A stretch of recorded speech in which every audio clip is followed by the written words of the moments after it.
Hello, everyone. Benjamin Lindsay here, managing editor at Backstage.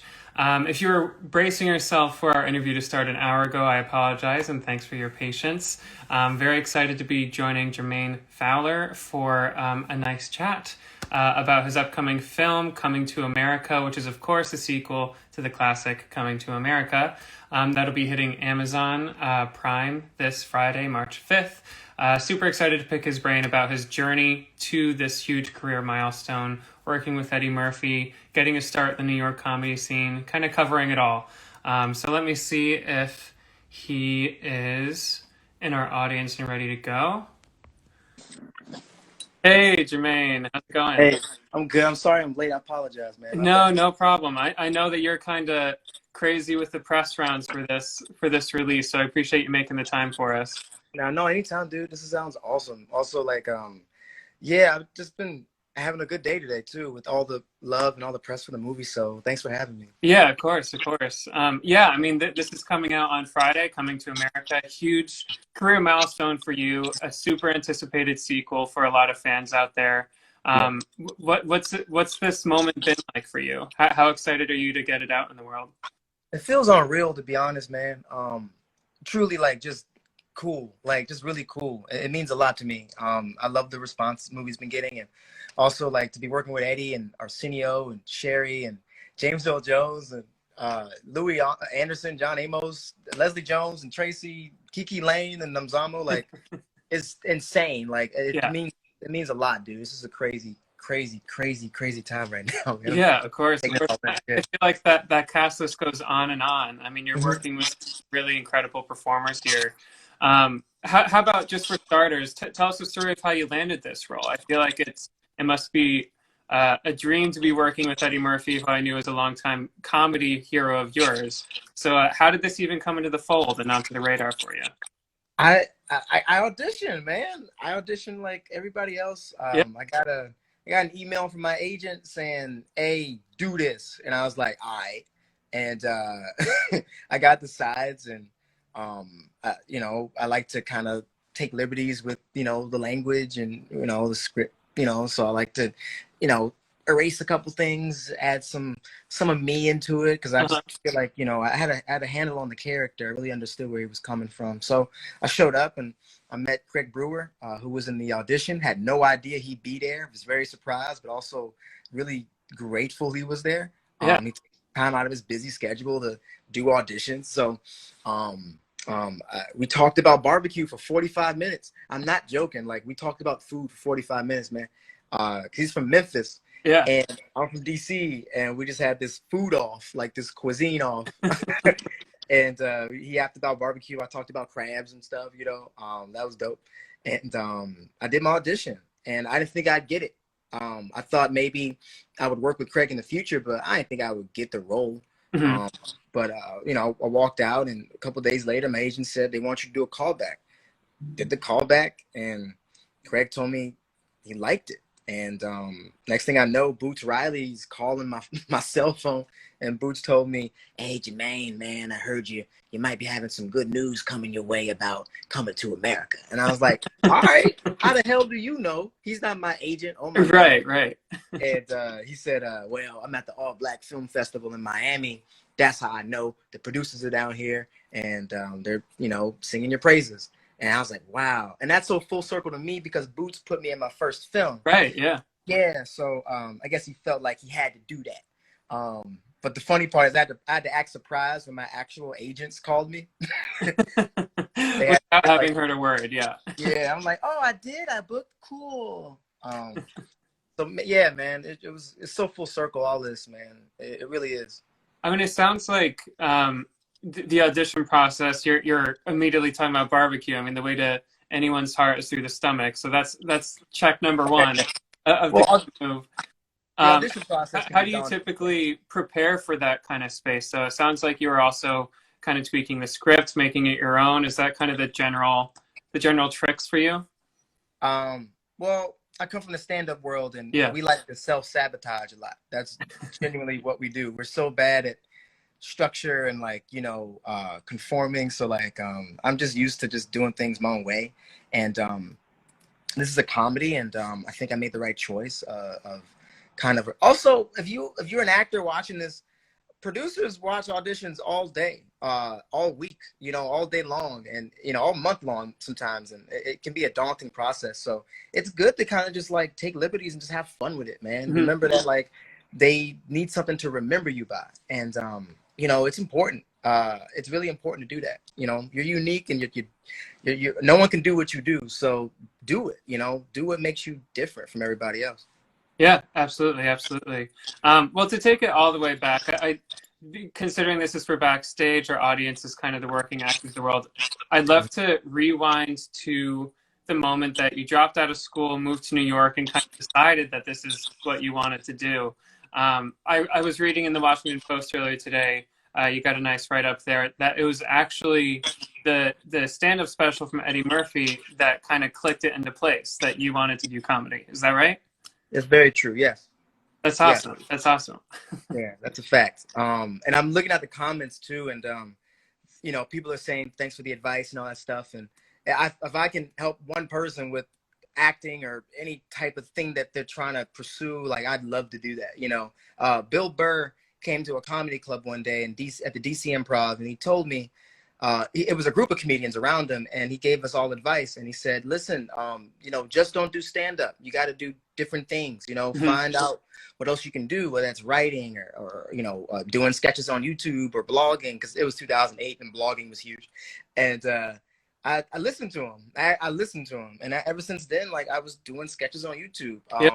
The biggest one was called Homo Thugs, and my friend Kevin Barnett wrote it. And it went viral, and that was the first thing that actually kind of, got my foot in the door, honestly. So I gotta thank Kevin for all that, man. But Eddie was the reason why I wanted to do stand up. Eddie Murphy Raw was the reason, and I got into stand up because I wanted to act. Mm-hmm. You're living in Maryland and DC. There aren't many roles to do except for The Wire. That's it. That's all you can do. Yeah. And honestly, like I didn't, I just felt like I can get noticed on stage. I felt I was funny enough, and so I started there. And then I moved to New York about a year and a half in, when I was turning 21, and I would couch surfing all over the city. Like I lived in every borough in New York except Staten Island. Just couch surfing, homeless. Just to figure out. But it was exciting because I was on my own for the very first time in my life. And getting on stage and just talking about whatever I wanted to talk about, just kind of figuring life out and my career out. So I got to thank Eddie Murphy Raw for inspiring me to do that. And once you decided to do that, what did you really know about the mechanics of building a career? I mean, you moved to New York, you were couch surfing for a while. It sounds like you had a bit of a community, but what was the learning curve like for you to actually start to find your footing and to eventually get Superior Donuts and to start doing voiceover work and to start actually booking the work? Wow. What got me noticed for Superior Donuts was my stage work. And it was my mom who kind of motivated me because I wanted to talk about my family, and I wanted to do it in a way where it felt like, like I was being introspective, I've always admired comedians who had jokes about their families, like Pryor and Eddie and Whoopi. Like I've always loved comedians like that, so I wanted to do that, especially because I grew up very weird and just crazy. Like I grew up in a tumultuous household. I grew up really poor. I didn't have a lot, but we had humor, and I wanted to talk about it. And the more I talked about my family on stage, the more I started to get noticed by networks who wanted to build shows around people with crazy dysfunctional families, that's what they love. They love crazy dysfunctional families, and they also love comedians or just creators who have a wealth of experience and a well to pull from. And I have 32 years of that. So they felt like there was something there. But it wasn't until I did ABC's the diversity showcase for ABC, Martha Phillips in New York, where I really got that platform to really showcase that I can write and act. I did that, and they gave me a bunch of pieces to read, and they were great pieces, but they weren't me. And so Ted Slubersky, this acting coach out in New York, he said, "What do you want to do?" And I was like, I want to do my own thing, man. I want to write my own thing. He's like, do you have any pieces? And I'm like, I wrote one piece called Black Genie. And he said, what's Black Genie? And I said, oh, Black Genie's about this the genie who is black, who makes his white master feel guilty about the wishes he makes. And they were like, oh, that's hilarious. And I'm like, I like it too. And they're like, do you want to do that? I'm like, can I do that? And they're like, let's do it. And I'm like, screw it. Can I curse, by the way? Oh yeah, you're all good. Oh yeah, I said fuck it. And I gave him the script, and we worked on it to make it more, stage friendly. And we did it live. And my partner Ian Quinlan, who was like the guy who was reading the lines, who did the scene with me, he killed it. And without him, I wouldn't have shined.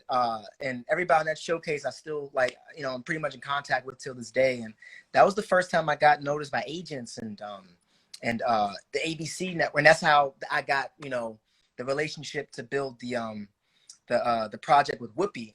It was this pilot that we did, and we did it for ABC. It didn't go, I got like 7 failed pilots. I'm trying to work my way up to Chappelle's 9. Yeah. Yeah, just a bunch of dead pilots. And from there, I've always had a network relationship. I've always appreciated the networks because I've always loved network. I've always loved shows like Martin and Titus and All in the Family. Like, I've always had a wide range of network shows I've always appreciated. And then one day, CBS came around and they were like, we want to develop something with you. And I developed a show about my family. And they didn't like it. And I'm like, ugh. And they were like, well, we got this show called Superior Donuts we just bought. And I was like, the play from Tracy Letts? Yeah. And I'm like, well, that's crazy. That sounds like it's going to be right for like a great TV show. And so I met with Bob Daly and Neil Goldman and Garrett Donovan, the creators, and and Tracy, and they were great. And we did the pilot, and we had to reshoot that pilot. And then we got Judd Hirsch and Katie Seagal, Miles Jabrani, and Diane Guerrero, Anna Baryshnikov, and Darian Sills Evans, Dave Keckner. Like, it was an amazing cast, real battle. And it was the first time I had a show that I could help build, and with the cast that was just the shit. You don't get a cast like that every day, and I'm just grateful for that opportunity because they were the best people to work with. And I missed that show so much because we were just getting started, but it didn't go a 3rd season, but it happens. I learned a lot from it. And I would love to work with them again one day, man. They're amazing people. Yeah, absolutely. Absolutely. And before that, I love hearing as well that this was obviously a huge success for you, something like Superior Donuts, and sets you on a path that you're on today. You had a handful of failed pilots before. You experienced this show, Superior Donuts, getting canceled after 2 seasons. How as an artist does that rejection affect you, and how do you kind of push through that, especially early in your career? Stand up, bombing on stage, really condition you to, understand what rejection is. Like, you do stand up, you know immediately that you suck or your jokes suck. Like, you just know, well, it's not working, but you work on it. You work on it. So during the audition process, like, sometimes you may not get a role, but that's part of the game, and you got to treat it like a game. Some days you might get it, some days you won't, but it's not because you're bad. It's because they're looking for something else, but it doesn't mean you don't have it. And in the meantime, it's okay to develop and create your own thing. Like, one thing that I noticed was that I hated waiting. I hate waiting.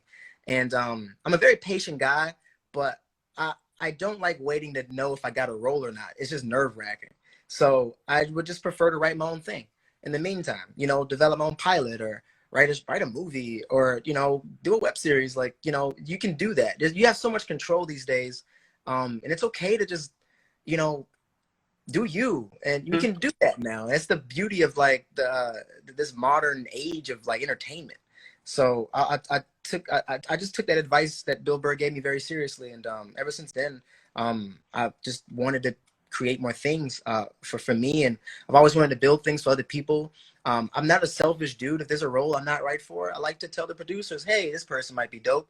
Or if I like to write roles for other people, and that's who I am. I just love film. I love TV, and I don't have to be in everything. I don't care about that. So Rejection is just a thing that's that's a part of it's part of the nature of this, but you have to learn, how to build thick skin and to move on and continue to go, because those are the stories that matter. Like, I love hearing stories about actors who were rejected and like who felt insecure about not getting a particular part.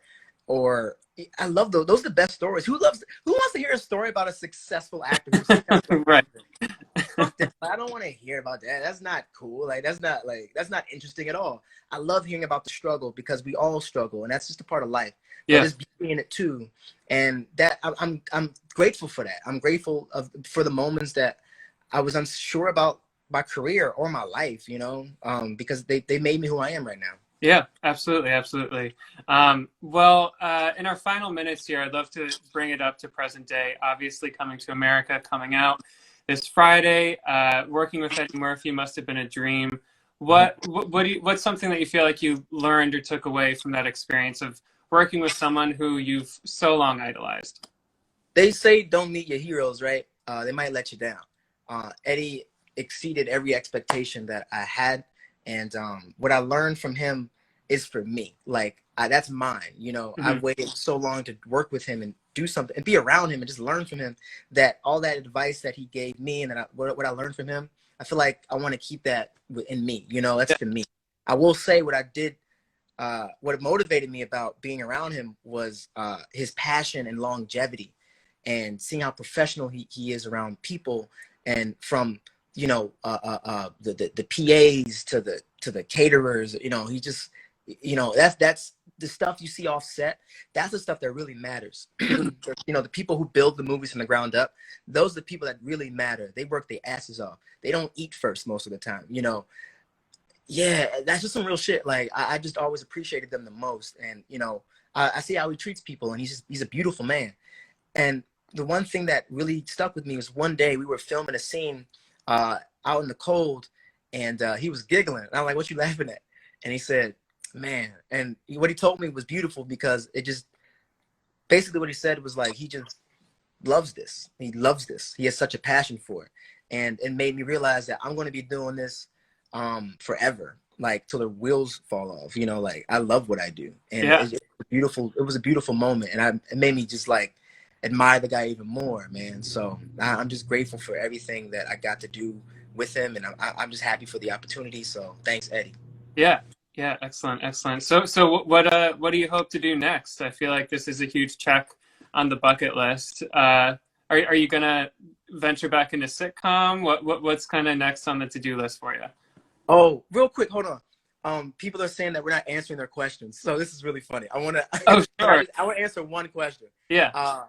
One question. What is it? Somebody said something about go to class and stuff like that. I will answer the question about classes.